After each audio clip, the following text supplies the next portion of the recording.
And we promised that's when we would begin. So let's get started. Anna, have you started the recording? Yes, I have. Well, okay. Welcome to our virtual winter conference and tonight's session, Planned Giving, Why and How. I'm Marcia Connett, your host tonight. I am the Southeast Regional Consultant, and I welcome all of you. This is the fifth in our series of virtual winter conference topics. There's one more tomorrow.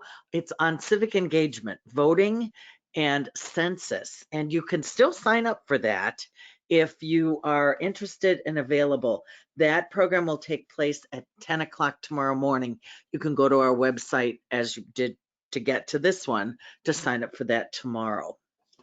We are recording this session, as you just heard me ask, and these sessions will be podcast for you on our website at Wisconsin Literacy. So if you enjoyed the program and you want to hear it again, if you've missed some along the way and want to catch up, or if you want to engage your board of directors, for instance, on tonight's program, we welcome you to go to the website and enjoy those at your leisure.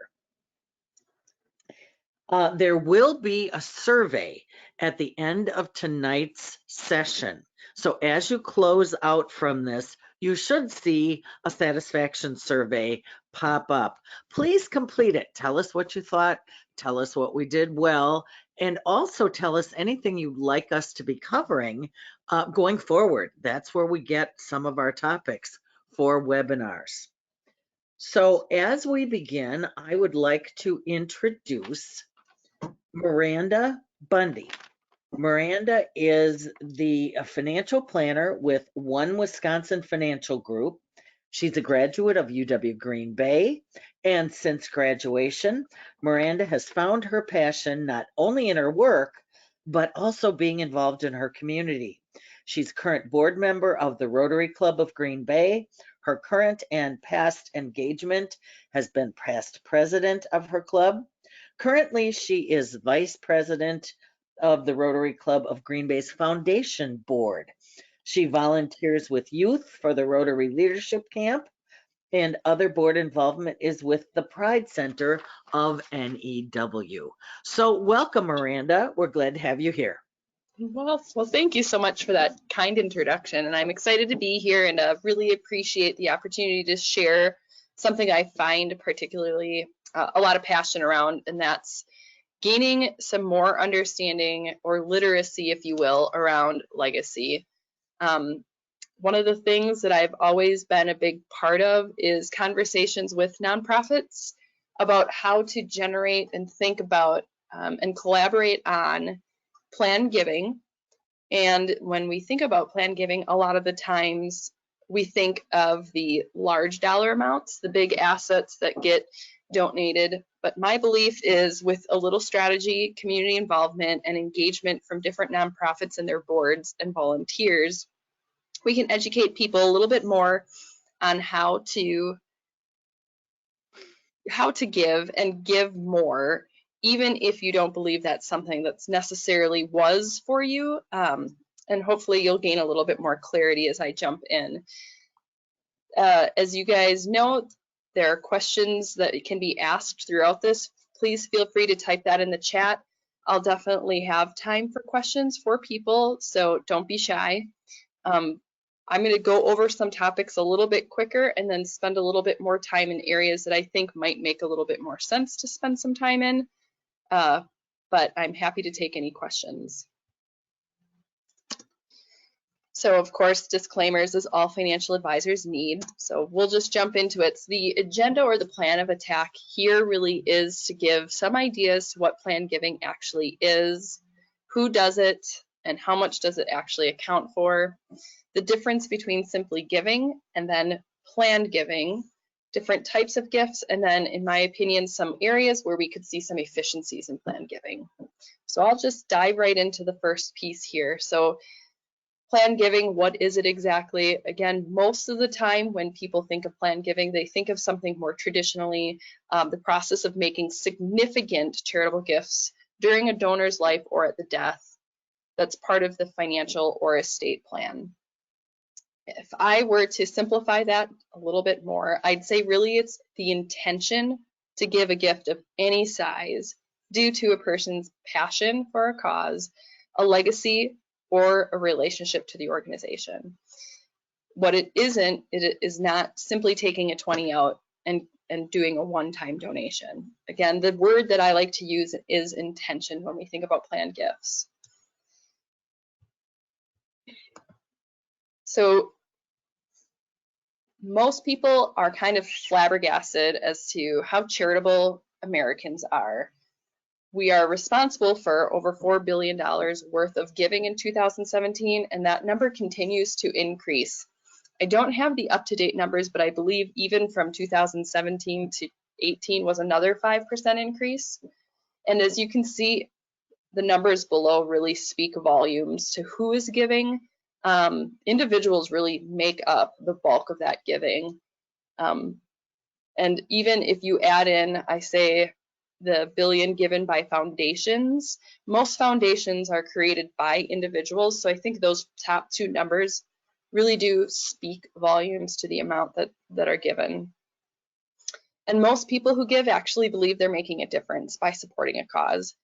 So I always bring that up because there's so much relational feelings as well as emotional and behavioral ties to planned giving. And if more people understood the ease of it, I think the more people would be doing it. I'm going to go over very high level different types of planned gifts that we tend to hear about and break them down a little bit more just from an educational standpoint so we can have a little clearer idea as to what exists out there when it comes to different types of planned giving. The first and probably the most simple type of gift is bequesting, or just simply putting somebody down, or a charity down rather, as a beneficiary on any type of asset. It could be personal property or money. It could be a savings account, an IRA. You can bequest or add beneficiaries on essentially anything you'd like. That tends to be the simplest way. And again, most people don't even think that that is the most simple way. But it is in fact. Another type, and a pretty common type of charitable gift, is the charitable gift annuity. Essentially, how that works, it's a contract between the donor, the person who wants to give, and the charity.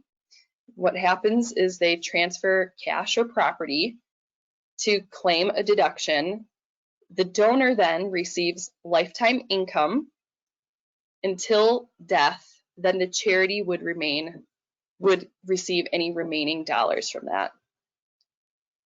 Another type that works pretty similarly is a charitable remainder trust. However, these are irrevocable once the gift is made. It cannot be reversed, but again, it allows the donor to receive income tax deduction. And for folks with substantial estates, it can help avoid estate taxes.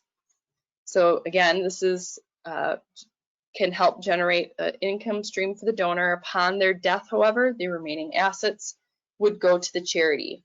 The main difference between a charitable gift annuity and a charitable remainder trust is really the legal complexities in the charitable remainder trusts are a little bit more in depth.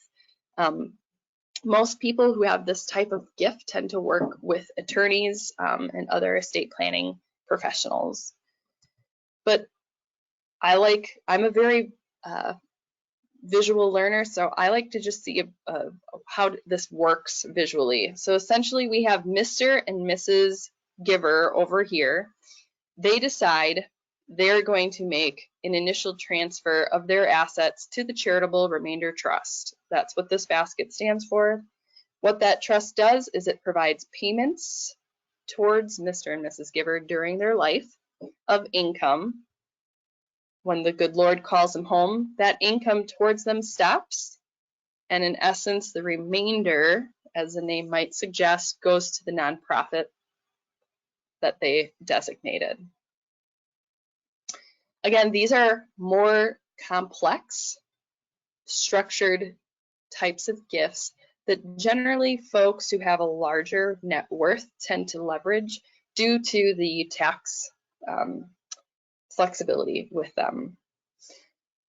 Another type of fairly common type of giving is a donor advised fund. Essentially, it is a way that one can establish a public charity. It allows the donors to make those contributions into the fund. And again, once they do that, they receive a tax deduction. And then they decide within that fund how to essentially make distributions towards charities from that fund. So imagine I liken it to having a retirement account, but instead of it being a retirement account, it's an account simply designated to make charitable distributions from.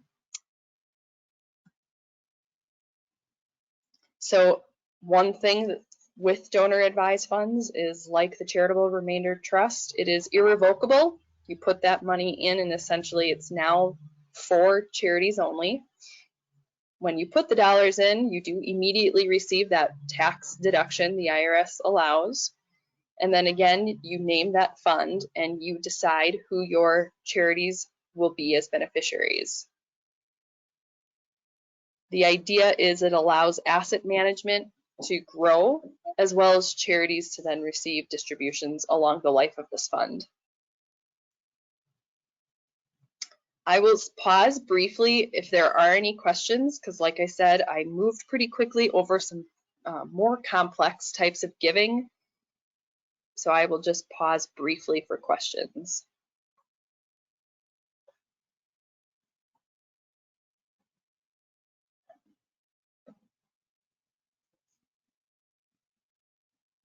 It looks like we don't have any questions, so I think you can move on.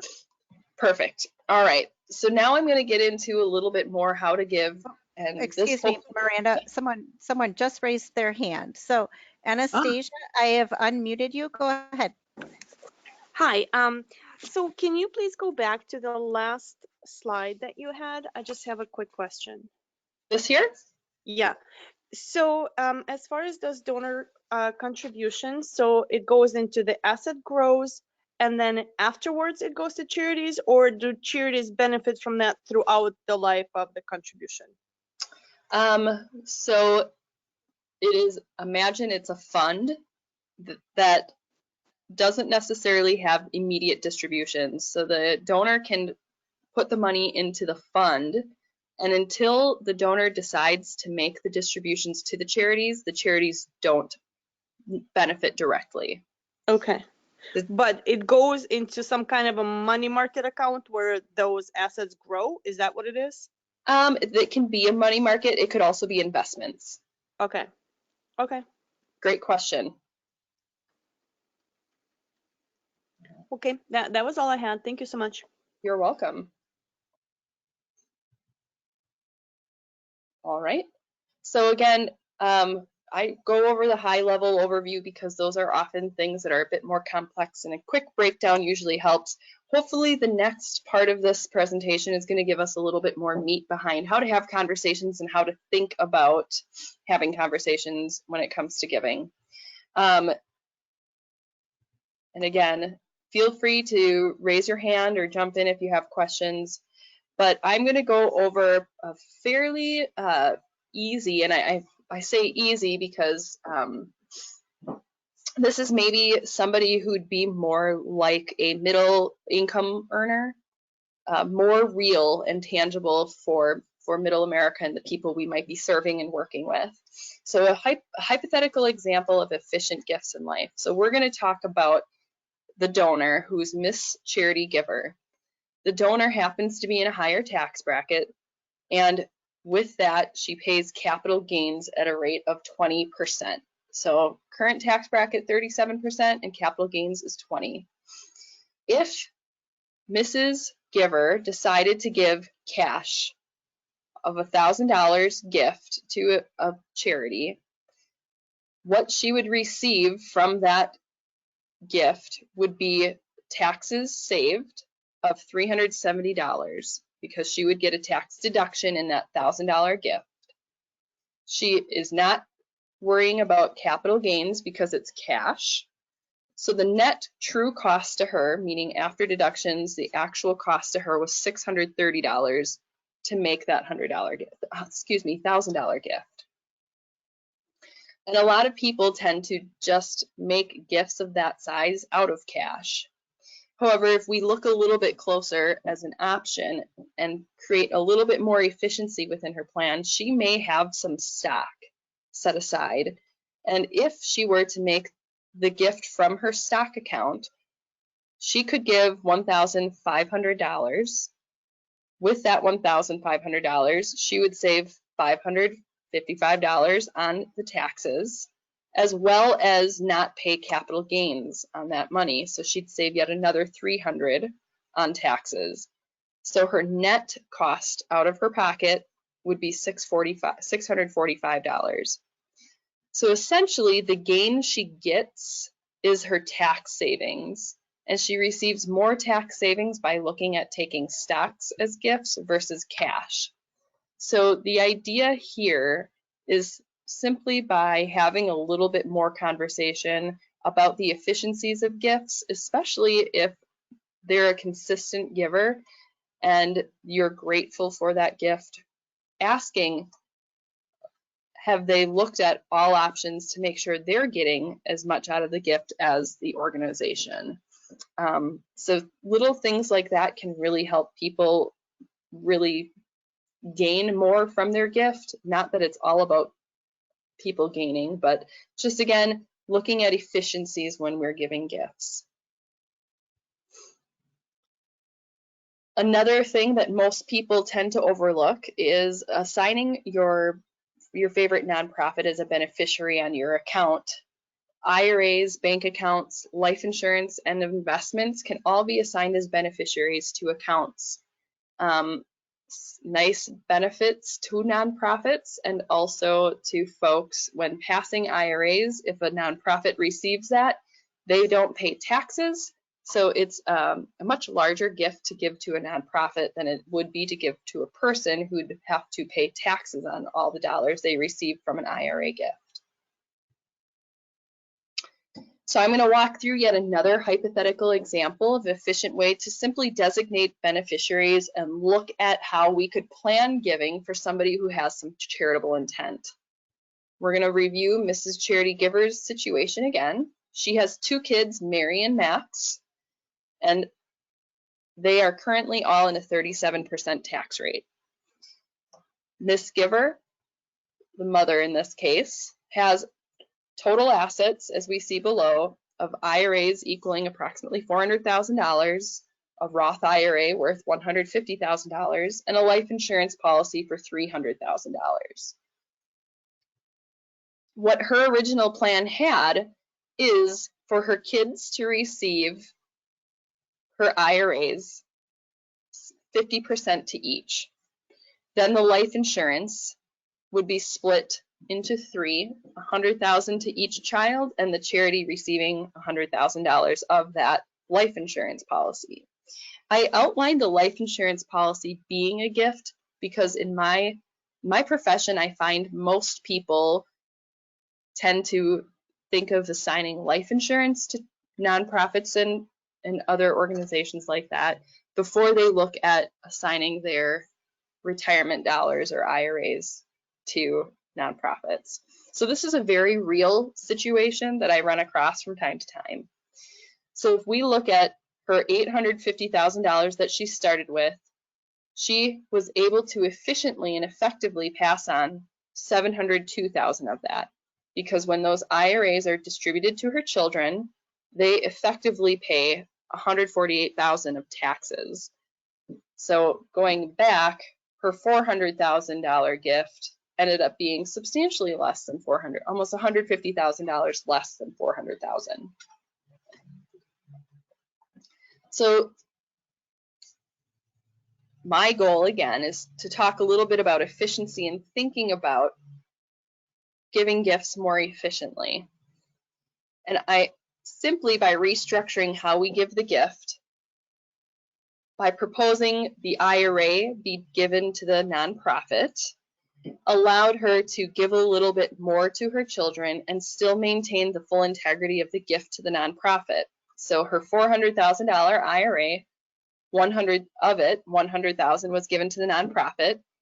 So the children then received the remainder, which was 300,000, and after taxes, their take home was 94,500. The Roth IRA didn't change because that's a non-taxable gift to kids. And then the kids got a little bit more from the life insurance proceeds, which is another tax-free gift to the kids. So their gift went up and the nonprofit's gift stayed the same. So again, when we look at effectively and efficiently passing on assets, rather than in the previous scenario, she passed on $702,000. In this scenario, she was able to pass on $739,000 of her $850,000. So just by making that one little tweak, we were able to give a little bit more to the kids. What most people tend to not do is have a conversation about the intention behind leaving legacies. Most people just have their beneficiary statements filled out and don't really have the conversation about what is your goal, what's the end result. And once we cracked that conversation open in this scenario, we found out that Mrs. Giver actually knows that her kids are doing just fine, and they don't necessarily expect an inheritance, nor does she think they would need that large of inheritance. So after having that conversation with her, we found that it actually made more sense for her to be even more efficient with her dollars. And so we positioned things a little differently. Her IRA in full went to the nonprofit. So now instead of paying any taxes on those dollars, she was able to pass on 100% of her IRA dollars to the nonprofit for a total of $400,000 in actual gift. Her kids then were the beneficiaries of the Roth IRA and life insurance, which still gave them a very healthy gift of $225,000. So now 100% of her estate was passed on essentially tax-free.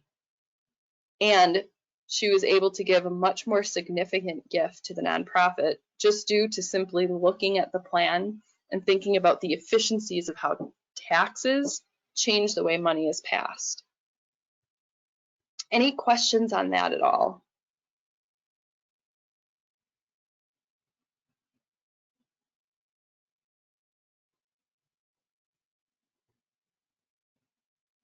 All right, hearing and seeing none, I will move forward. Another thing that is fairly popular among folks who give start in folks' older years when required minimum distributions start occurring. If you're not familiar with how these work, anytime a person has IRA dollars or 401k dollars, essentially pre-tax dollars in a plan, there's a rule that comes into play at age, depending on when you were born, 70 and a half, or now, since the Secure Act was passed in 2020, 72, where there's a formula based on your life expectancy that the IRS requires certain dollar amounts come out of your IRA so that you pay the taxes on those dollars when they come out. So essentially, these IRA required minimum distribution amounts tend to be more than people's income needs allow and tend to increase their tax base of their income. Because of that, a lot of people do give their required minimum distributions in the year they must take them. So hopefully this will help break it down. I hate charts with all these numbers, so bear with me. In this case, and we're illustrating somebody who required minimum distributions started at 70 and a half in this case. Again, this example is a starting balance of $1 million, showing an average rate of return of 4%. And you can actually run these numbers through bankrate.com yourself if you're interested to see how R&Ds might impact you. Again, $1 million balance at 70 and a half, what would happen is of that million, you would have to take out $36,400 $96.35 as a distribution from that account due to RMDs. As you get older, your RMD amount increases because it's based off of life expectancy. And their goal, the IRS's goal, is to get as many dollars out of this account as possible. They do that because all those dollars are pre-tax. So every dollar they get out, they receive revenue from. And you'll notice these dollar amounts go up pretty substantially as time goes on. So if you look at, for instance, at age 80, 51,700. So your RMD income went up from 70 to 80 quite a bit, quite substantially in that time. So as your income goes up, something else happens, and that is your taxes go up. So a lot of the times people will gift a portion or all of their required minimum distributions so that they do not have to pay taxes on the dollars that are coming out of their required minimum, their IRA balance. Again, I will pause for questions because this is another pretty complex moving parts thing that happens in retirement.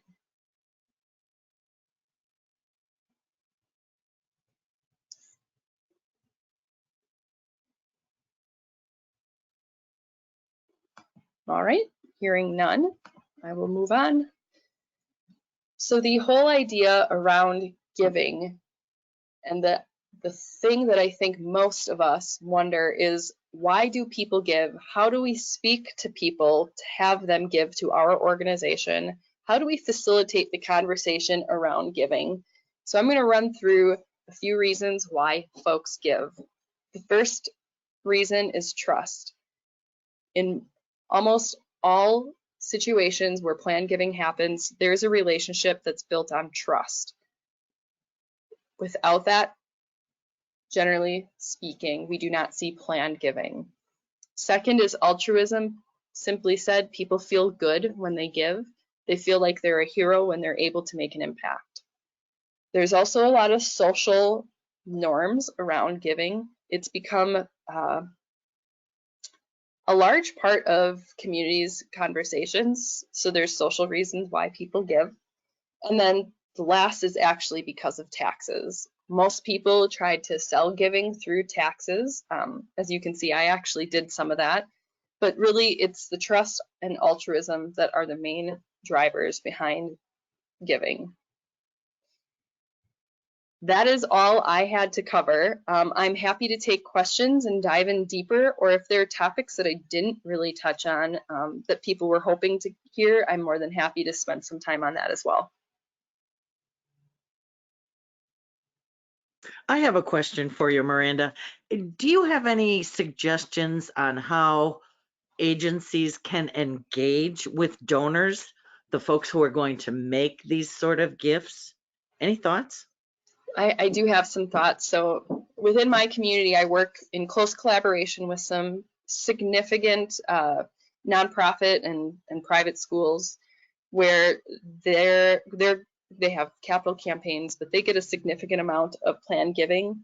And whenever there is a person who is engaged in some way giving to an organization through fairly consistent giving, even if it's a small dollar amount, it's a great opportunity to meet with that person in a setting that allows for a very intentional conversation about, we've noticed that you give, we appreciate that. Our goal is to continue to build on the good work we've done. And they actually create engagement opportunities where if people are consistent givers and there's a little more intention around there are opportunities where you can actually have people sign letters of intent about their planned gift, just so that you know if there are planned gifts coming in, you can kind of account for that. But I do know a lot of organizations do intention letters around their consistent donors. That makes all the sense in the world. That's wonderful. The other thing I was going to ask, and it came to mind when you were going through the first few slides, I remember working with an agency that was encouraging potential donors and not necessarily donors of great wealth to take out small life insurance policies Mm-hmm. and name the agency as the beneficiary. Does that make sense? Does actually make a lot of sense. I can run through a quick example of how that could, there's a couple ways that could look and work. Yes, Let's say, for instance, I have a strong affinity towards Wisconsin literacy, and I have been annually giving $2,000 a year to that organization. One could assume that my intention to give would be for a while at that organization, and I could have a life insurance policy in place on me that for $2,000 over the course of 10 years could be paid up in full. And upon my death, then the organization would receive that benefit, the death benefit. And the organization can also own that policy so that when I make a gift to that life insurance policy on an annual basis of $2,000, that could be a tax write-off to me. That's one way to do that. Another way is simply by saying, if you have intention, getting a small life insurance policy and putting the beneficiary as a nonprofit could work. However, if I own it, if I, the donor, owns it, I can always change the beneficiary, and that might not always work out well. But that is a great option, and one I wish people would be more willing to have.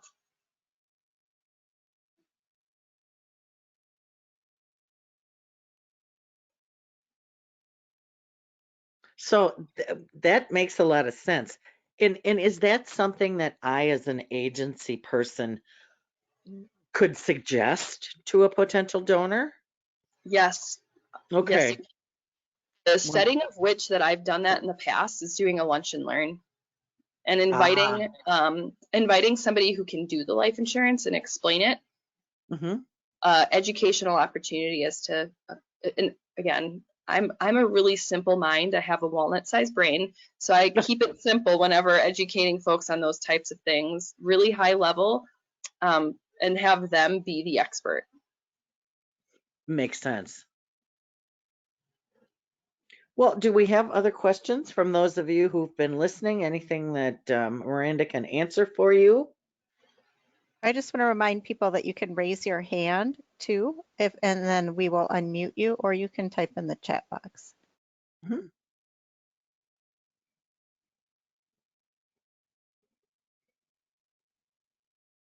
So this Well, is Anna. This is Anna from Wisconsin Literacy.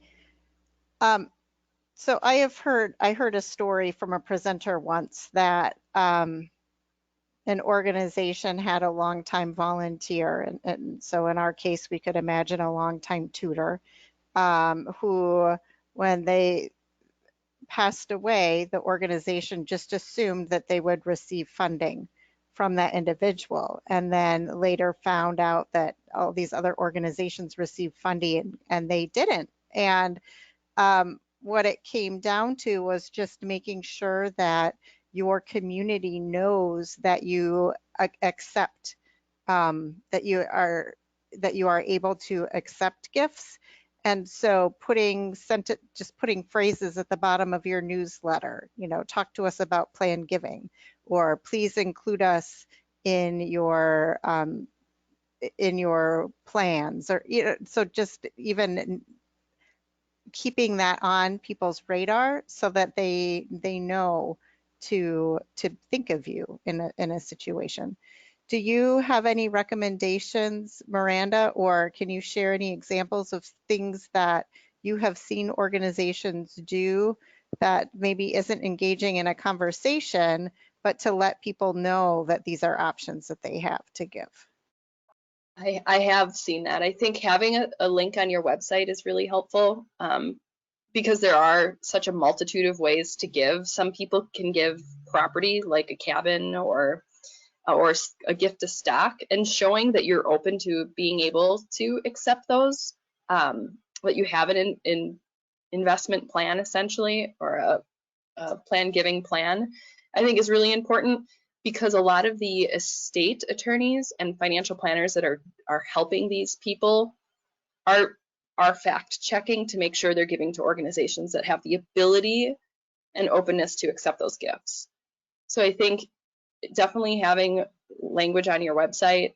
I think the newsletter idea and putting language in your newsletter is really important. If you do any events or galas or fundraising, I think there's no hurt in saying, finishing it with a little pitch on plan giving. It's definitely not top of mind for most people. It's a subject that you have to bring up and facilitate, but you need to also start it somewhere. And just dropping those little clues is super helpful. I also think engaging in your estate planning community with attorneys, financial advisors, and asking how they're having a conversation with their clients is really important. Here at One Wisconsin, we make it a very, very strong point that any person who is within 10 years of retirement, the legacy conversation is brought up very intentionally. So I know we're having that conversation. I don't know if other advisors do as good at that. Not that I'm tooting my own horn, but it's something that we take extremely serious. That's really good. I would like to also jump on something that jump off of something that Anna mentioned, and although they are sometimes difficult conversations to have with potential donors, it really is important to stay in touch. Now, I know you've said several times throughout the session today, Miranda, about talking to the people who've given to you in the past. And I had a client, and in a previous life, I was a marketing and public relations person. And I had a client who had a donor who was giving smaller amounts, $1,000 a year or thereabouts. She was a retired school teacher, lived in the next city over. And along the way, the director of this particular agency kind of reached out to the woman on a regular basis, invited her to lunch once a year and sent flowers on Valentine's Day, just as a thank you, just because nobody expected much more than that, but just to appreciate. Well, in the end, upon her death, she left this organization more than $1 million. She had been a teacher, she had no family, she had saved every penny she earned and had a lot of money to give. And so, I credit them for being so kind without an expectation of $1 million when it was all over. But there were other programs who I'm sure she donated to who didn't do that little bit of extra reaching out and letting her know she was appreciated. So I think that's another piece to this discussion that is just really important. Mm-hmm. And you never know who has the assets or has had the thought of plan giving. Absolutely. Absolutely. So have we sparked any other questions from our audience? While we wait for people to raise their hand or write something in the chat box, I have another point I want to bring up from some of the research I did prior to this session. So Miranda, I'm glad that you mentioned like the gifting of a cabin. So it's important that a board of directors has a gift acceptance policy that you put together. So if you do not have the capacity to receive something like real estate or a car or whatever someone might donate to, a cat, it's important that you have a policy in place that says whether or not you will accept property or other assets and how you would accept different gifts as well. And so it's important for your finance committee or for your board to put some kind of policy around that together. That's an excellent point, Anna. And we have a question in the I chat see box. that. Great. Go ahead, Marcia. What does an organization need to learn in order to do or accept planned giving if they're not doing it now? How do they get started? I think is in essence what they're asking. To piggyback on what Anna had just talked about, I think that's a conversation that if there isn't an acceptance policy, to have your finance committee convene on it. In most cases, it's simply a conversation and an outline of what makes sense and what you might have the capacity to accept. For instance, accepting real estate can actually be an expensive endeavor up front. So if your organization happens to not have cash flow to potentially take on the sale of a real estate asset, it may be more cumbersome and less efficient and effective for you to accept that as a gift. So it would be a conversation with your finance committee or your board, depending on the size, obviously, to have about what is our acceptance policy? Should we be publishing one? And should that be accessible to our donors as well as the folks within our organization? Good. And I think the other very simple step that you can take once you've placed some of these bricks on your path is to begin to reach out to those donors who have consistently given. You can determine at what level everybody who's given $100 or more or $200 or more, and board members and upper echelon staff are normally the ones who make the outreach calls. You can't just send a letter and expect to really create a friend. You may get some money, but you might not get as much as you would if you made a personal contact as well. So start small, and as you heard earlier, put it in your newsletter. You know, we accept gifts, blah blah blah, or do, you know, with your yearly appeal, if you do one, maybe kick it up a little bit and then follow up with that personal contact.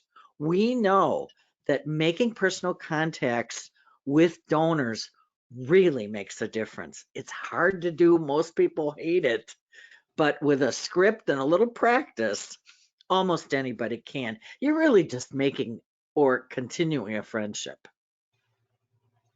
So to piggyback off of Esther's question, Miranda, if so some of these examples you showed about how with the an organization being the beneficiary of a life insurance policy or the beneficiary of an IRA distribution, your organization would not have to do anything for that to happen. Am I correct?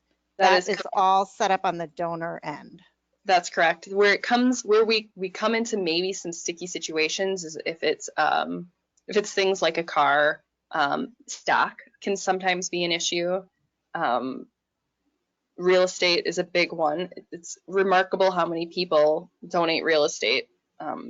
So those are the types of things that usually, and then there's a snafu or an added cost that some organizations just don't have the resources to work with effectively. But for the examples you gave, as far as those are more just like you're receiving a check in the mail.